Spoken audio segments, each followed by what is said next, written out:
समाजाच्या लोकांनी आपल्या अधिकारांकरता आंदोलन करावं यात काही वावगं नाही आहे. शेवटी प्रत्येकाचे ॲस्पिरेशन्स असतात, ते ॲस्पिरेशन्स पूर्ण होण्याकरता मागण्या असतात, त्याची आंदोलनं होतात आणि अल्टिमेटली आपण जर बघितलं तर आज एक मोठ्या प्रमाणात तरुणाई आपल्याकडे आहे. त्या प्रत्येकाचं ॲस्पिरेशन आहे, प्रत्येकाला वाटतंय की मला काहीतरी मिळालं पाहिजे. त्यातनं अशा प्रकारचे आंदोलनं उभी राहतात. माझ्याकरता चिंतेचा विषय एकच आहे की आत्ताची जी आंदोलनं चालली आहेत त्याच्यात बऱ्याच वर्षानंतर पहिल्यांदा समाज दुभंगलेला पाहायला मिळतोय.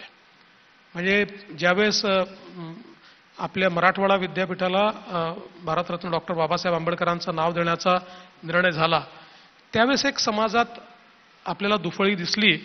खूप वर्षानंतर ती जखम समाजाची भरली गेली आणि ती दुफळी आपली संपली.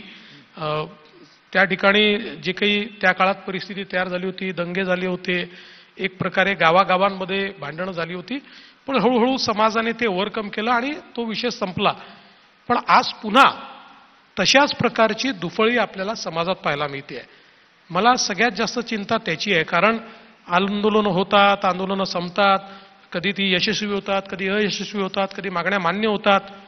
पण हे सगळं झाल्यानंतर महाराष्ट्रातला समाज हा एकमेकापासून दूर गेलेला आहे आणि विशेषतः जे समाज गावगाड्यांमध्ये सातत्याने एकमेकासोबत राहिलेले आहेत असे समाज एकमेकापासून दूर जाणं म्हणजे मी असं म्हणेन की छत्रपतींचे जे मावळे आहेत 18 पगड जातीचे त्यांनीच आता एकमेकाला पाण्यात पाहणं, एकमेकाचा दुस्वास करणं अशी परिस्थिती महाराष्ट्राला कधीच प्रगतीकडे घेऊन जाऊ शकत नाही.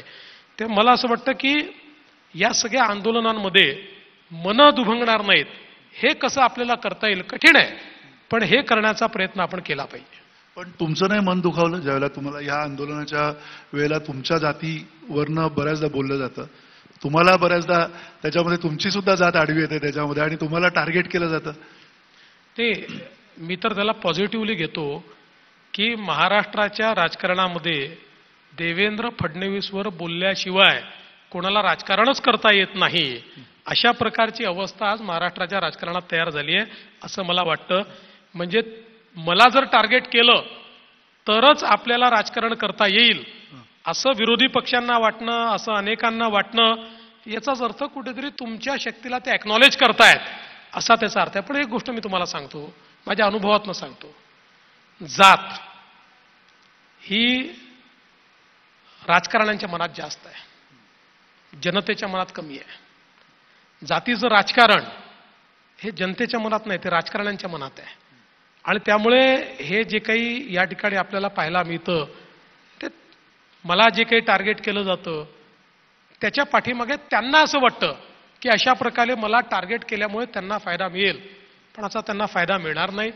त्यांनी मला कितीही टार्गेट केलं तरी लोक माझं मूल्यमापन मी इतक्या वर्षात काय केलं याच्या आधारावर करतात.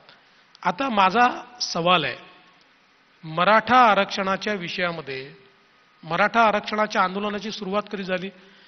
अगदी आपण जर विचार केला तर 1982 साली स्वर्गीय अण्णासाहेब पाटलांनी तत्कालीन काँग्रेसच्या मुख्यमंत्र्यांना जाऊन सांगितलं की मराठा समाजाला आरक्षण मिळालं नाही तर मी माझं जीवन संपवीन, आणि त्यानंतर त्यांनी अक्षरशः स्वतःला गोळी मारून आपलं आत्मबलिदान दिलं.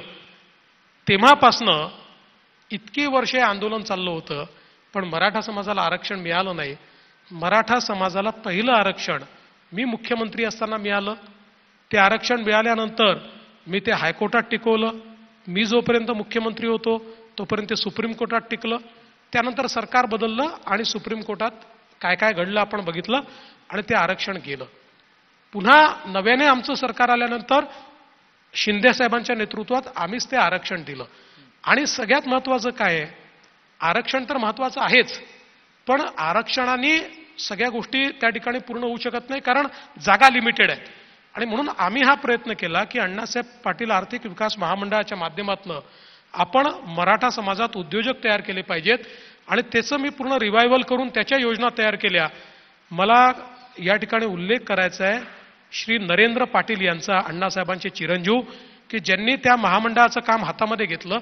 1 लाख मराठा तरुण आज उद्योजक झाले आहेत.